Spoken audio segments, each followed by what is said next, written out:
Welcome to Coconut Grove, where tropical landscaping and new construction are all around us. Today, I want to take you through two of our newer listings that look very different from your typical white box new construction in the Grove. Let's step inside and meet the developers of these two new listings. Follow me. Alex, I'd love for you to tell me a little bit about what made you decide to build something that looks so different from the typical new construction in the area. We were inspired partly by just an affinity for the great architecture that was really born in this area, but also it proliferates throughout the Keys and in the Bahamas. We go to the Bahamas quite a bit, and we felt like that style, that vernacular, that plantation style, Key Westy vibe was sort of getting lost in the Grove.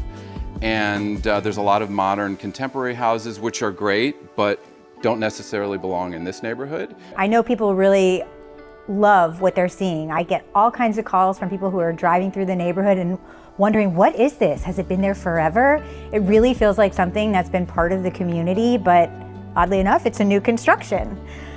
So Jeff, I wanted to talk a little bit about that. This home is built in a little bit of a different way than your traditional site build home. So I wanted to talk a little bit about that. Can you give me more information? So the home is factory built.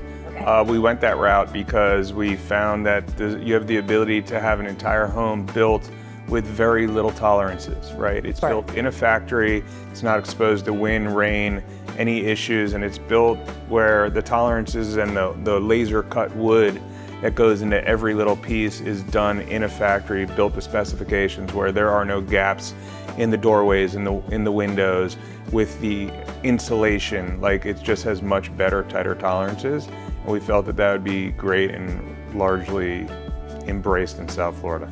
So it's sturdier, it's green, and it looks adorable. Exactly. Sounds good to me. We purposely wanted to build a home that leaves a yard in the front, a yard in the back, room for a pool, a yard on the side. We consciously built an 1,100-foot footprint on this 5,000-foot lot. Sure. And that's why the house, I believe, feels so great. I think all the kids and dogs are really going to appreciate that from you guys. It's nice to have a home where you have some space to breathe. And also just the floor plan in here feels pretty generous, considering it's not a giant home, but the fact that there are 4 actual bedrooms and 3.5 bathrooms in this footprint is pretty wild. You know, the next owner can modify it any way they want, right? So it's not like there's limitations. We put out what we thought would be a good starting point for people, but if they wanted to add something on the outside or move walls or do anything, that's like any normal house, they're able to do that. So I want to talk a little bit about West Grove, and I live here, so I know quite a bit, but I don't think our audience necessarily knows everything there is to know about West Grove. I really can't say enough about it. The number one comment that I sort of share with folks when I come is the energy level is just fantastic. The number of young families that are, pushing, baby strollers down the sidewalks, and the walkability, the ability to get to the new grocery stores and the Starbucks and the coffee houses and the farmers market, downtown Coconut Grove. I think it's the new paradigm that folks are looking for in terms of having a home that they don't have to drive everywhere to get to where they want to be, and they feel more a part of the community. So I love that. We know all our neighbors. Everybody looks out for us.